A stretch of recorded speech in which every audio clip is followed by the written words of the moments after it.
5:30. I'd like to have everybody rise for the flag salute. That would be it. Allegiance to the flag of the United States of America, to the republic for which it stands, one nation, under God, indivisible, with liberty and justice for all. Thank you, Matt. Yep. Boy, yeah. Huh? Good crowd. Good crowd. Good crowd. It's about as good as it gets, Did isn't a it? couple good topics on the agenda. Yeah. Good. Yeah. Okay, let's start with the remarks for the good of the school.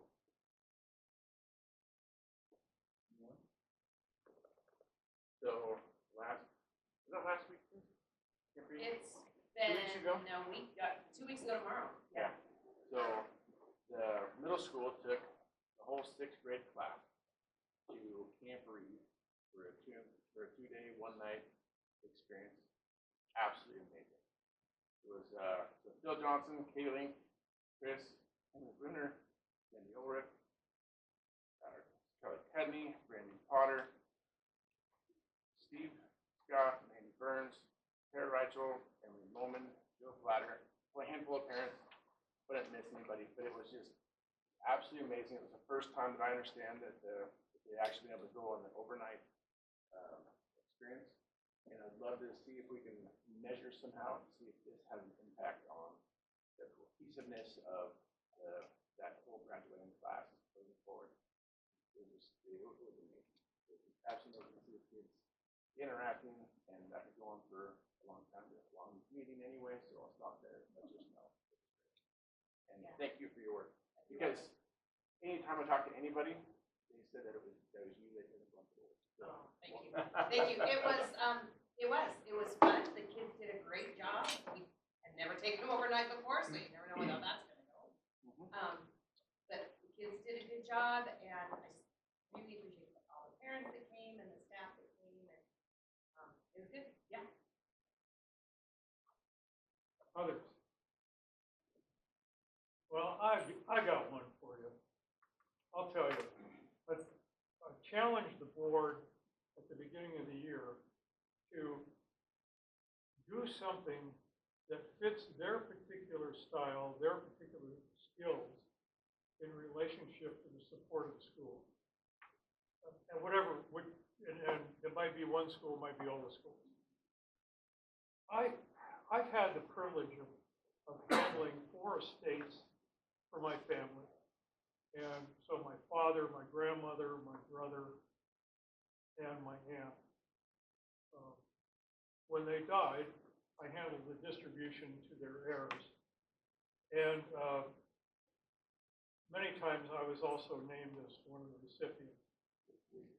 I've watched something occur within the distributions that took place that I would just share with you. If you have that happen, if you receive money from an estate, give some of it away quickly, because it's going to go away anyway. And the greatest example of that is my brother Jim, who thinks he's a lot smarter than I am. He got a pretty significant inheritance from my dad, put it in the investment fields of Smith Barney at the time, and I called him and I told him what I just told you, and he said, yeah, I'm going to do that, but I'm going to wait. I said, well, what are you going to wait for? He said, well, my 401k and my 403b and the money Dad left me, right now it's at $940,000. When it gets to $1 million, I'm going to give some of it away. And ladies and gentlemen, that was in 2008, when everything went to hell.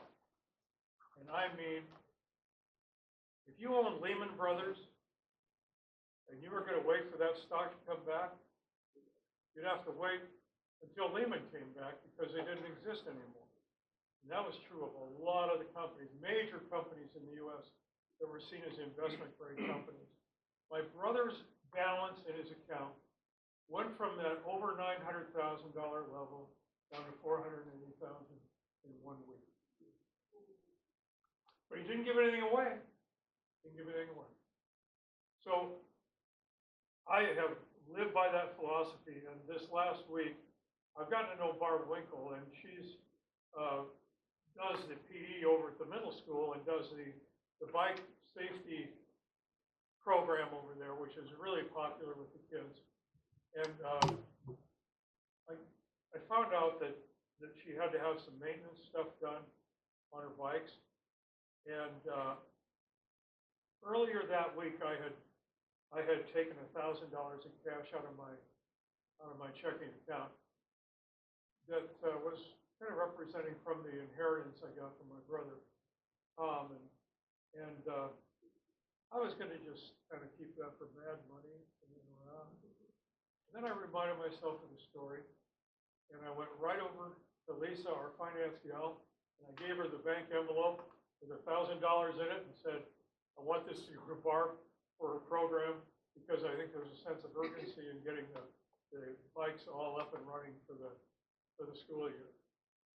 In addition to that, what I decided to do was go to Rotary in Deer Park and ask them to make me a liaison for them of the Deer Park School District and Riverside School District to go in and find out from the administration and the teachers what programs were pending that would be actionable if they had the money to do it. And so I've got tomorrow night, I've got dinner with Joe Feist and his wife, and we're going to talk about the needs for Deer Park School District.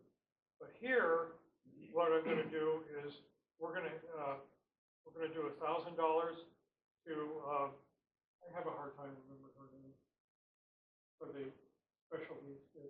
Oh, Rochelle. Yeah, Richet's group. What happens with Richet's group is she gets some jobs. But what we do in Rotary, when we do the donation, is we give $1,000 for them to have some type of a social experience. So she's done things like taking them to the science center thing, Mobius? Okay, so she did that one field trip. Another one, she just took them to Red Robin, and they had a great gathering there with all the kids. Socializing of the kids is a part of their development, and so she does that. We've had her at our Rotary meeting, but we've kind of stopped giving the money. We're going to give the money again. The other thing is David down at Chattaroy has this book project that he does every year, which he has developed himself and included the parents in the assignments, which is really smart. So the reading goes on within the family group. And last year we gave him $1,400. I'm going to put a motion before the Rotary Board, give another $1,400 right now so that he can start planning on us financing that. But I'm just getting started. And I'm going to find all kinds of programs because the Rotary Club at Deer Park's got a lot of money to give away, and we're going to give more of it away than I'll ever dream. We've got it figured out, and we're going to do it with the school kids, because that's what we say we are. We're a club that really supports the local school students. That's what we're going to do. That's what I've decided, board, to be what I'm going to do, because I can have influence in those areas, and I'm going to make that my project for the year. Just wanted to share that. Any other remarks? We had a great grandparents picnic at Chattaroy Elementary on Friday. I want to thank Penny and the church too, because the Chattaroy Community Church helped.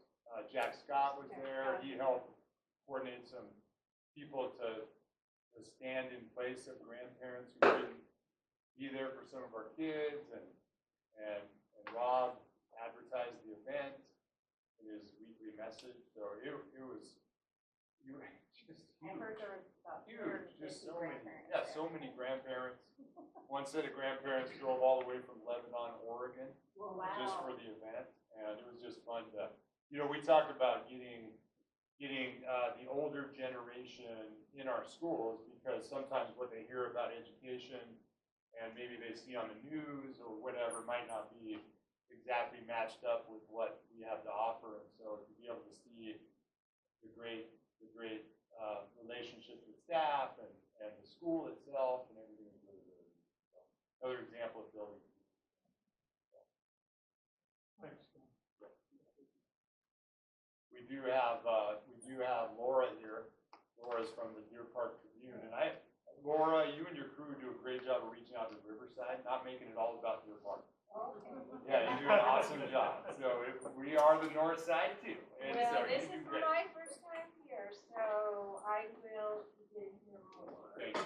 I sure appreciate it. And I would like to say today when I telephoned, was to get where the building was, the secretary answered, and she was absolutely delighted. Oh, So that goes under remarks for, the schools, because, you know, she kind of gave me a glow for the rest of the afternoon.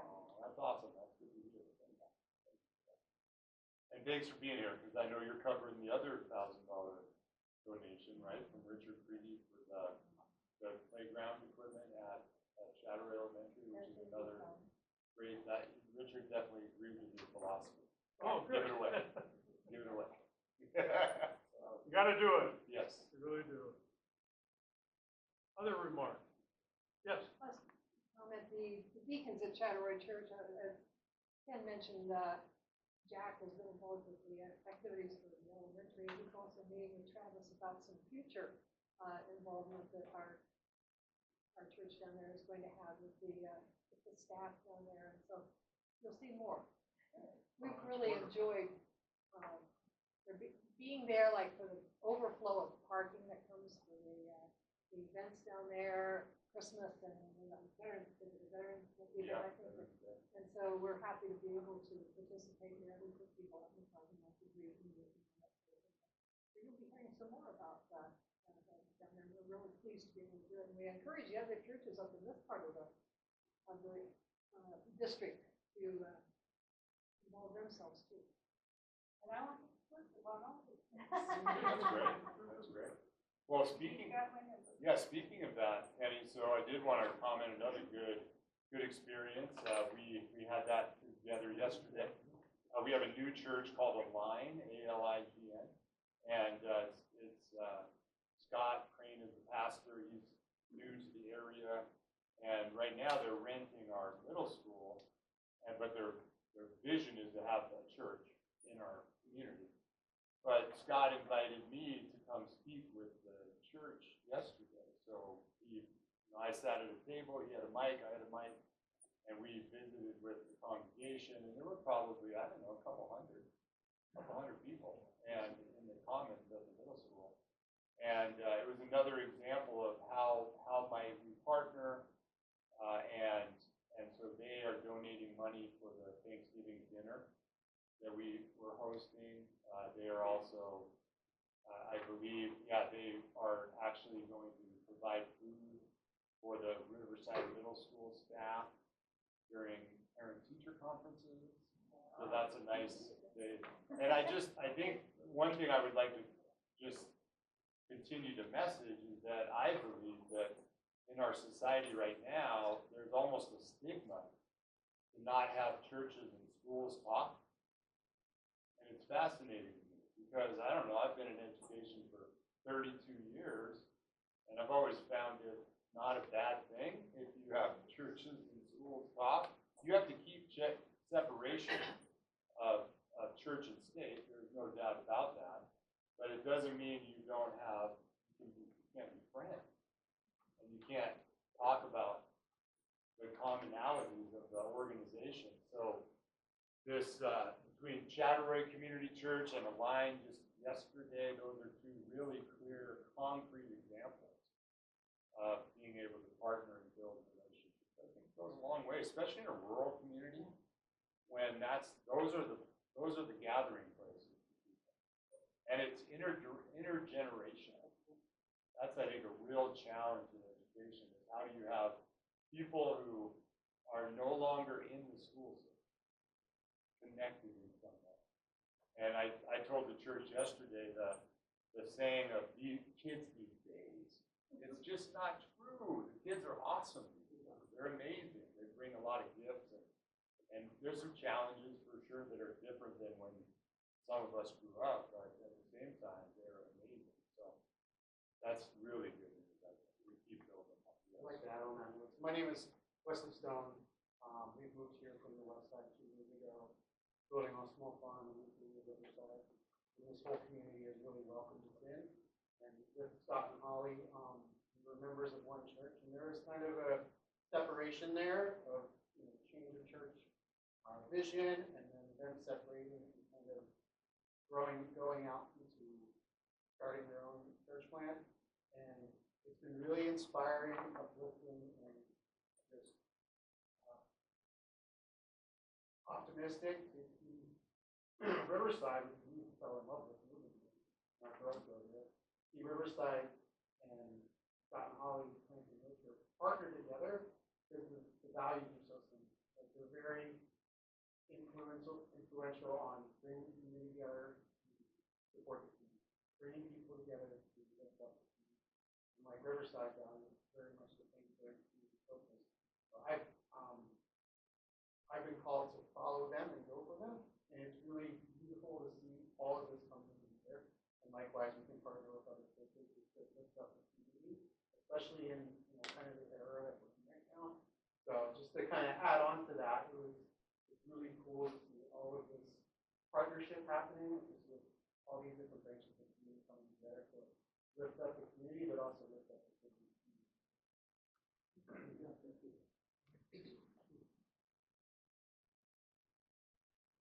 Okay. Need a motion to adopt the agenda?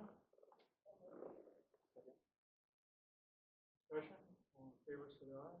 Aye. Carried. Approval of minutes from previous meeting. Need a motion? Second. Discussion, all in favor, say aye. Aye. Opposed, carried. Approval of the consent agenda. Need a motion? Second. Discussion, all in favor, say aye. Aye. Opposed, carried. Superintendent report. Yes. Thank you, Bob. I'd like to have just an informal discussion with some members of the FFA.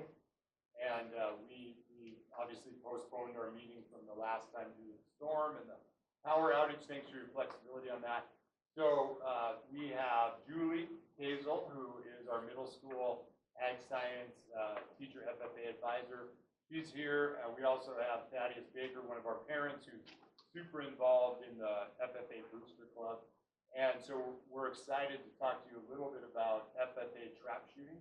So we met as a team, we looked at all of the different rules and regulations and laws surrounding starting an FFA trap shooting club. We did a really good job of doing our due diligence of calling up our insurance company, making sure that they provided all the documentation that we needed to have it fully covered under our insurance, so that standard's been met.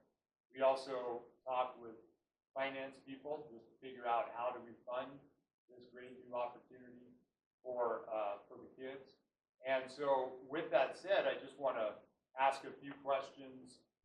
It's more informal. Kathleen supports it as the CTE, director of CTE. Julie and Thaddeus, maybe just give us a little bit of what generated the interest. What kind of interest are you seeing? How do you know that it's something that is going to be meeting the needs of kids and families, and also the option of sustainability? I think it started about a year ago. We had community members bring up the topic and say that they were really interested in starting trap. We had a couple community members step forward and say, hey, if we started, we would be happy to coach it. And so we did a survey at the middle and high school. And at that point, I had them respond if they were all in, and if their parents had to respond also, it had to be a full, like, no matter what, we are committed to spending money, the time, the energy, and at that point, we had 15, I think, that were really committed. There was several, later I found out, giving a repeat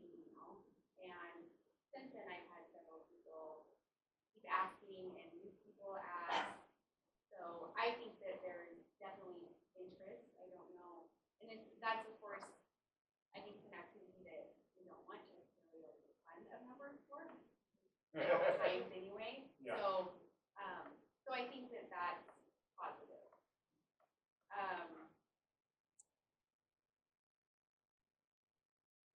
Yeah, that's good. So the other thing is, it's a little bit of a different activity than you're gonna see in some domains. So there's a partnership with the school, but there's also kind of an outside entity to it of running it. So as an example, tell us a little bit about where the practices would be, how often the practices would be, where do we typically go, that kind of thing. So if we would shoot at Newport Gun Club on Scotia, your park shoots at Cholula.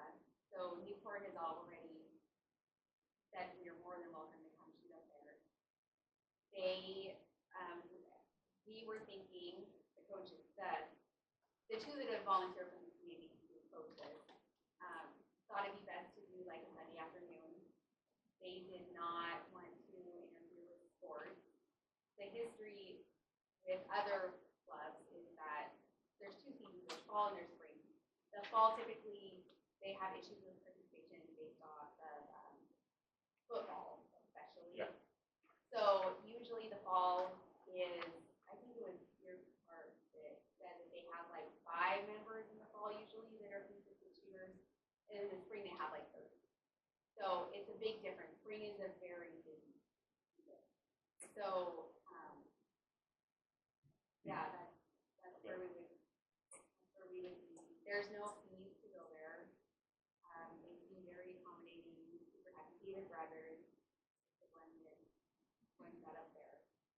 And they are transitioning from the US clay shooting to the base shooting. I don't know if they did this year or not. Newport, yeah. So, as myself, I've passed through the site grad, I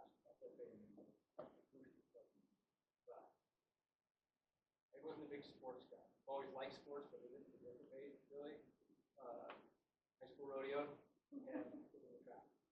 Caught trap, love shooting trap. Colin Henson, Colin Guyana now, he was on the trap team with me. It was some of my fondest memories. I still remember going back there. Get the flat scored by some of the Central Washington teams. Those guys can shoot birds. But I'd really like to come back to the school. I don't even know if my kid will participate because she's involved in other stuff, but there's another. Know that the Booster Club has at least 2 votes. We'll get more. How many competitions do you think that there will be a year? We talked about, the intention is a slow startup. Okay.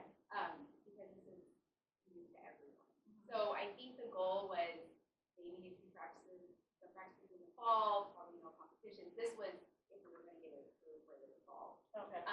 And then spring, some practices and maybe 1 or 2 competitions. They wanted to, everyone needs to feel it out. Yeah, and get their easier bearings with it, yeah. Yeah. And then in your packet, which you've had for several weeks, there are a few documents just to make sure we're covered on insurance, best practices. So I know you've studied those, but one part is to get sign off by the parents of the kids who are involved, just to make sure the liability is not on the district. And then also things about actual guns and ammunition. It's pretty much on the parents and the kids. But again, we're involved. One of the things we do have to talk about is, I noticed that, I didn't catch it until right before the meeting, but I noticed that the transportation, the insurance company recommends that school district provides transportation. And because if you have kids driving themselves, or it's really risky. And so we're gonna have to talk a little bit, I don't know the answer yet, but I think it's not, I'm not too worried about the details of that, but we can figure out, obviously for competitions, we would get on a yellow bus and we would transfer. We've even talked about, doubling up with Deer Park or whatever. But when it comes to practices, we'll probably have to talk a little bit more about whether parents. Julie and I actually talked about that a little Yeah. bit, and the concern was, not really concerned, but on practice, somebody like my kid, if there's miles from the gun club, you drive 15 miles to school to Yeah. drive back. Yeah. Logical Yep. sense. Yep. But I think it's something logistically pretty easy to figure Yeah, I out. think so too. And then the other thing too, competition, I don't want to get stuck on the bus, but you have stick shooters going. I mean, that's, if you had 15 signed up, I bet you there's something more about sticks. They're really going to compete. You know, you're going to get something. They're Yeah. not going to compete. They're going to be too involved in something else. Everything works. So we, I would nothing highly to slow recommend us it. down. If we can get on with a Newport bus or Newport bus, or, we used to take the Suburban when we were in the, Yeah, here. Yeah. I mean, that's what we did, I used Yep. to drive the Suburban. Yep. Go. and we do have a couple vehicles we can use as well if it's a smaller group. Or partner up, like you said, with another district. We'll work out the logistics, but I think that was the only question I had. But other than that, it's pretty much locked in with all of the, and as in my role, I fully support it. I think it would be great for our kids. It's another example of building community with the boosters and the families. People are excited about it. We want to keep having movement as a district. Want to keep getting forward progress. So I think this would be another example. Questions for the group since they're here? I know it's an action item later, but I wanted to make sure that we answered any questions. Good? I did very well. Yeah. Okay. Awesome. Thank you. And then the last thing I have is I'll give you a copy of the legislative platform, but I want to give you a heads up and make it public too. So one of the interesting things that's going on with school funding now is that there's a sense out there that schools are done. They got their money. They're funded. They're fully funded. No problem. You know, you're good. The challenge is that when McCleary came around and we flipped the way we funded schools, there was an influx of investment. There was a bigger investment in schools, and it should have been for years. But then what happened was, if you look at the state budget, 53% of the state budget went to K-12 education back in 2019. Now only 43% of the state budget goes to K-12 education.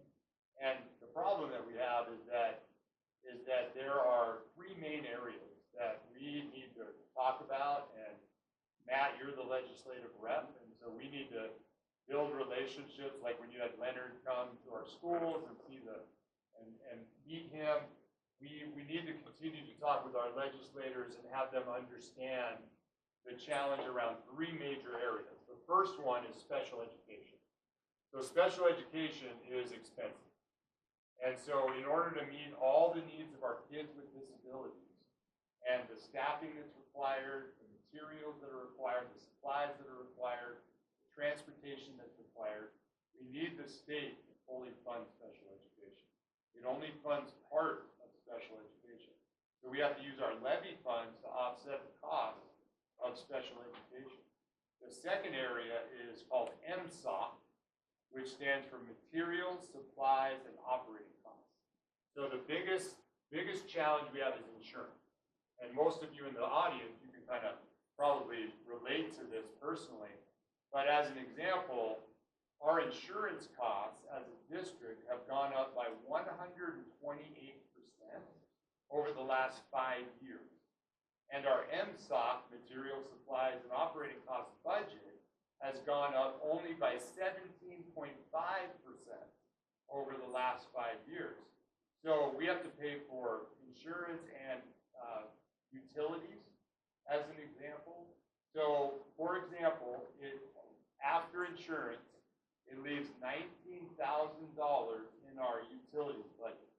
Guess how much utilities cost in September for our district? $24,000. So we're already $5,000 over the $19,000 that we had allocated for utilities. So, not trying to be greedy or anything like that for money from the state, but at the same time, if the costs are going up and the budget is not going up to pay for those costs, guess what you have to use? You have to use your levy. And people around here don't like it when we have to use our levy that is locally approved for the basic cost. So that's just an example. And then the third area is transportation. So transportation has an outdated formula that they use, and I already talked to you about this last year, but going into next year, we're going to be paying for the benefits of our bus drivers and our transportation staff.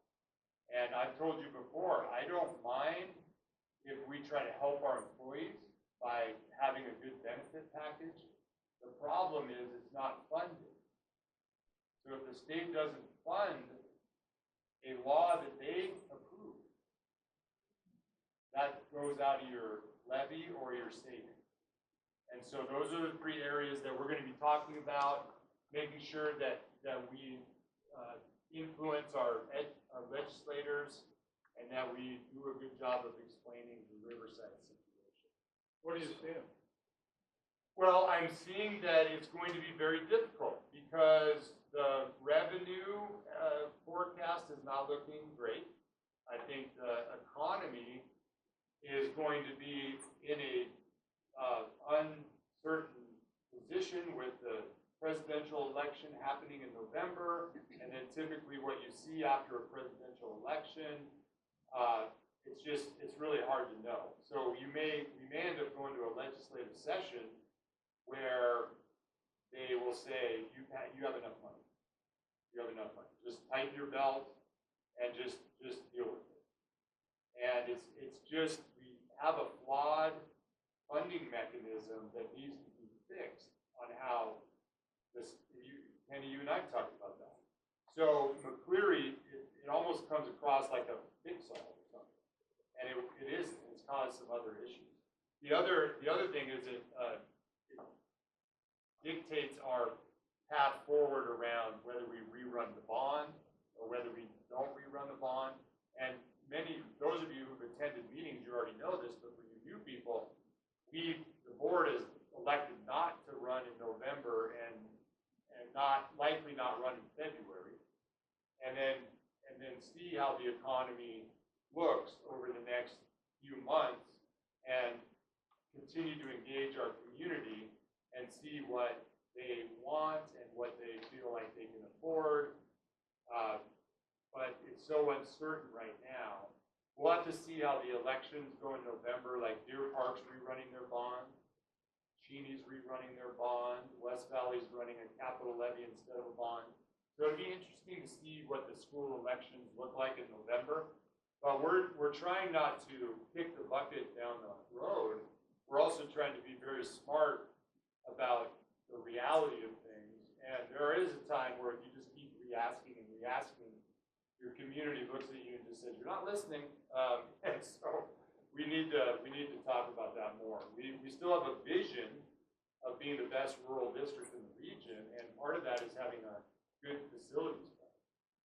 So that is still in our vision, but how we adjust and how we build trust with our community and listen and figure out problems together, maybe it looks different than what we originally planned. But I do want you to know that it's more of a long game versus just rerun right now. So, but it all is around money and economy. So. Any other questions about the legislative priorities? It's really easy to remember. The big three: special ed, materials, supplies, and operating costs, and transportation. Those are the only three. Keep it lean, keep it simple. Yes. I wanted to ask about the utilities costs that you're enduring. Is it high because of the outdated, antiquated equipment that you're dealing with here? And would that be improved significantly if the HVAC can be funded? Yeah, I think there's definitely a part of that, Penny. It's also increases in rates with or without new equipment, but then in addition to the efficiency of the system, for sure.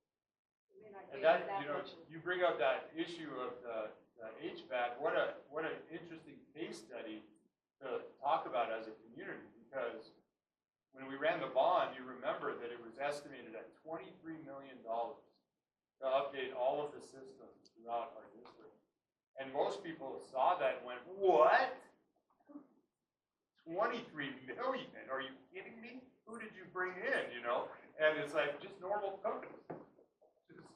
And so, it's a really tough topic. I think we just need to not try to slam it by people, but instead bring more people in, have a look at it, talk about it, get different opinions about it. So, prioritize, you know, things like that. But that's an example of cost and how challenging it is to get stuff done. You know what I mean? So, yes. Several weeks ago, I attended the Washington State School Districts Association General Assembly, I believe is what it's called, and it was